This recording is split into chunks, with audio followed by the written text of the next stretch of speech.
Le Centre canadien d'études et de coopération internationale est l'institution qui dirige ce projet ici au Sénégal. Et c'est un projet qui existe dans 33 pays à travers le monde, financé par le gouvernement canadien, par l'entremise d'Affaires mondiales Canada.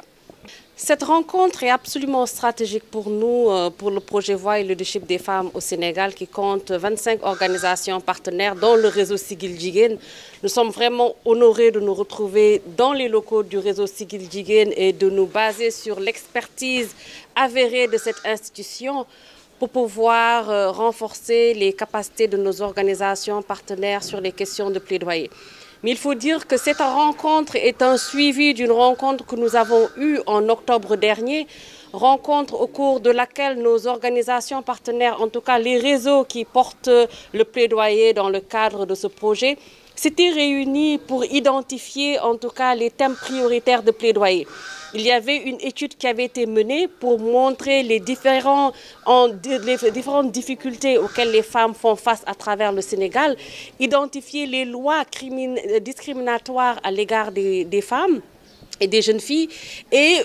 identifier et dégager effectivement parmi tous ces plaidoyers, tous ces thèmes de plaidoyer, lesquels les femmes pourraient porter. Et donc 3 thèmes avaient été dégagés. Aujourd'hui, cette rencontre nous permet entre autres de stabiliser ces thèmes, parce que peut-être entre octobre et aujourd'hui, il y aurait peut-être des faits qui pourraient amener les femmes à vouloir se concentrer sur d'autres thématiques. Donc c'est important pour nous, en tout cas, d'amener les organisations partenaires à la stabilisation de ces 3 thèmes et surtout de dégager une stratégie de plaidoyer. Vous savez, les organisations de femmes que nous accompagnons ont souvent tendance en fait à faire un plaidoyer éparse. Et donc pour ne pas vraiment faire ce plaidoyer éparse et pour surtout voir vraiment les ressources autant humaines que financières qu'il faudrait dégager et mettre en place pour pouvoir mener un plaidoyer à long terme, à court, moyen et long terme, il faudrait en tout cas développer une stratégie de plaidoyer, raffiner encore davantage une planification pour pouvoir arriver à ces objectifs.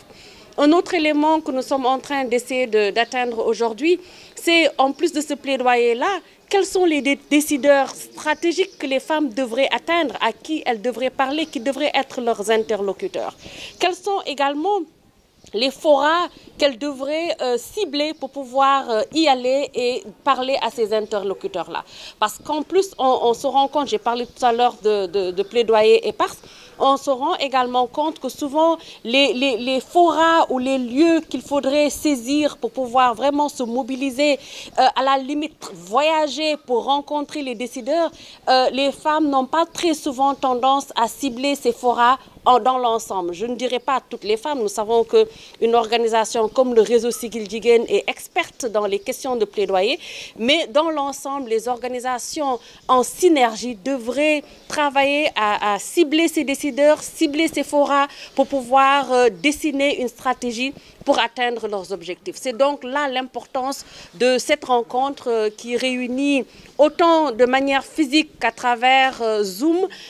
toutes nos partenaires, y compris celles qui sont dans les zones rurales, qui pourraient en tout cas leur permettre de prendre part à cet atelier très important pour le projet VLF. Comme nous le savons, le mouvement Jigéenu Sénégal, mouvement bu mas a am doole la mu mas a jàmbaar. Depuis les années 90, mouvement bi dafa exister, mais dans les années 95, il a commencé à développer et avec la plateforme de Beijing, beaucoup de réseaux se sont créés, dont le réseau Siggil Jigéen. Il a appuyé dans l'effervescence de la préparation de Dakar 94, la plateforme africaine des femmes.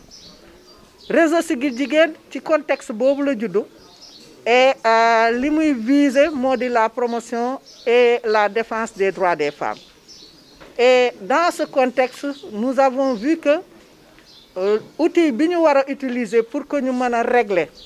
vraiment les problèmes et régler notre mission de promotion, d'autonomisation et de défense des droits,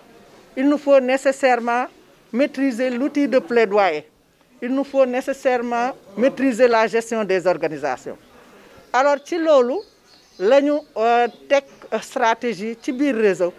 orienté nag notre clé sur l'acquisition de compétences et d'expertise en matière de formation parce que xamoon nañu ni jigéen ñi dinañ ko soxla. Alors dans les années 95 jusqu'à 2000 xam ngeen ni am nañu ay acquis yu bare. Et acquis yooyu ñu am c'est parce que maîtriser woon nañu plaidoyer l'outil de plaidoyer moo waral ñu amoon loi wu 99 bi nga xamante ni moom moo pénaliser excision mooy njàngalum jigéen. ci la ñu amee loi wu 2005 bi nga xamante ni moo toppatoo suñu wërgu yaramu njur ak suñu njaboot. ci la ñu amee itam ci loolu la ñu amee la loi de 2010 sur la parité. ci la ñu amee itam la dernière loi de 2019 sur la criminalisation du viol. Alors ñu xam ne nag plaidoyer dafa doon outil boo nga xamante ni c'est incontournable ci suñu mission pour que bu ñu bëggee renforcer wu suñu bëggee redynamiser mouvement féminin. Alors ci contexte boobu le projet bi juddu mu di voix et leadership des femmes bi nga xamante ni ceci moom moo ko yor sous le financement de Affaires mondiales Canada ñu ñëw pour jàppale mouvement wu jigéen ñi pour que ñu gën a dëgër gën a mën a am ay progrès parce que déjà leadership ak expérience ak des acquis concrets ci Sénégal la amee partout en Afrique de l'Ouest nous sommes cités en exemple. Et loolu suñ ko bëggee il faut que ñu renforcer une dynamique maanaam ñu gën a dëgëral suñu organisation yi et gën a dëgëral suñu organisation yi mënuñu ko def sans ñu former carrément organisation yi ñu xam plaidoyer mooy lan ndaxte outil boobu moom mooy suñu ngànnaay moom la ñuy liggéeyee. Alors ci loolu nag le CECI VLF ñëw pour jàppale jigéen ñi mu xam ni réseau am na compétence yi ak yeneen réseau yi mu confier ko formation wu réseau yi nga xamante ni mooy réseau jigéen ñi ak réseau jeunes yi nekk ci Sénégal pour que ñu renforcer seen capacité ñu am l'expérience nécessaire pour ñu mën a mener plaidoyer bi nga xamante ni moom mooy suñu warugar mooy suñu mission. lii moo waral atelier bi tey au réseau Siggil Jigéen ñi ciy gërëm nag si di gërëm coopération canadienne qui vraiment nekk suñu partenaire de longue date mën nañu wax ni 25 ans de partenariat si le réseau Siggil Jigéen existe. Siège bii ngeen taxaw tey jii c'est grâce à la coopération canadienne ñoom moom suñu kër bariwul organisation yu mën a wax loolu. Alors donc c'est dans ce sens que nous remercions carrément la coopération canadienne et particulièrement la chef de projet qui a cru en nous et nous a confié la formation dénk ñu formation organisation yëpp ci plaidoyer parce que wane nañu ni am nañu ci